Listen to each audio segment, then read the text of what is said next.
নমস্কার, দেখছেন Republic Bangla brand integrated Jack Oliver studio থেকে আপনাদের সঙ্গে আমি রয়েছি সমাদৃতা বাংলার খবর কিনে। শুরুতেই যে খবরে আমরা নজর রাখবো, ভাগ বাটোয়ারা ও ক্ষমতার লোভ, শাসকের ঘরে দিকে দিকে দ্বন্দ্ব।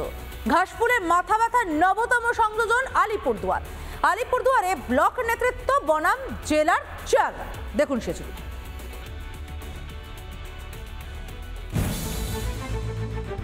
ভোট যত এগিয়ে আসছে, কোন্দুল কাটায় আরো বেশি করে যেন বিদ্ধ হচ্ছে ঘাসফুল। জেলায় জেলায় ছড়াচ্ছে দ্বন্দ্ব। এবার তৃণমূলের গৃহযুদ্ধ প্রকাশ্যে আলিপুরদুয়ারে।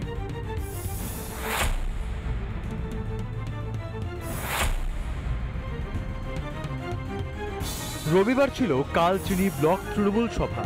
সেখানে শাসকের সংসারে অশান্তি নেমে আসে।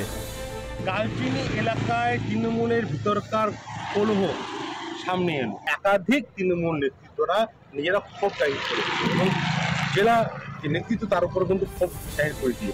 এই ক্ষোভের কেন্দ্রে রয়েছে গত শুক্রবারের একটি দলীয় বৈঠক। অভিযোগ, তৃণমূল ব্লক সভাপতি থেকে শুরু করে অন্যান্য নেতৃত্বকে অন্ধকারে রেখেই হয়েছিল এই বৈঠক।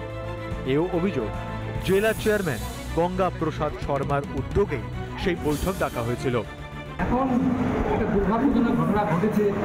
সেদিন আমি আমার নলেজে কিন্তু কালচিনি ব্লক কার্যালয়ে একটা কালচিনি অঞ্চলের একটা ছোটো বিষয় নিয়ে একটা মিটিং হয়েছে। আমি পরে জানতে পারলাম, কিন্তু এই জিনিসটা আমার নলেজে দিলে জিনিসটা ভালো। প্রেসিডেন্টকে বাদ দিয়েই মিটিংয়ে বসা হয়, উনি জানতেন না এই বিষয়ে। একটা ক্ষোভ, এটা একটা প্রোটোকল না মেনেই আলোচনাটা হয়েছে, সেটাই তাদের ক্ষোভ। সে ব্যাপারে তারা এখানে একটা ক্ষোভ প্রকাশ করছে।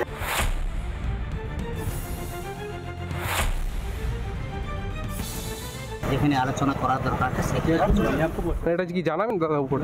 না, হ্যাঁ নিশ্চিত উপরে তো জানাইতেই। মানে এটা গোষ্ঠীদ্বন্দ্ব কি দেখা যাচ্ছে তাহলে? গোষ্ঠীদ্বন্দ্ব না এটা, ঠিক আছে। একটা পরিবারের মধ্যেও কিছু না কিছু সমস্যা থাকে। তো এত একটা রাজনৈতিক দল আছে, নিশ্চিত সংগঠনের সব রকম সমস্যা থাকে। প্রকাশ্যে চলে আসে যে টিএমসির ভিতরে গোষ্ঠী কন্দল রয়েছে এবং এই গোষ্ঠী কন্দলের ফলে নিশ্চিতভাবে আগামী দিন তাদের কোন জায়গায় যাবে সেটা আমরা সকলে জানতে পারছি এবং সকলে জানে যে পরিবর্তন অসম্ভাবী। কোন্দুল কাটায় বিদ্ধ ঘাসফুল, জেলায় জেলায় শাসকের সংসারে অশান্তির আগুন। ভোট তো এগিয়ে আসছে, অশান্তির আঁচ ভোটে পড়বে না তো?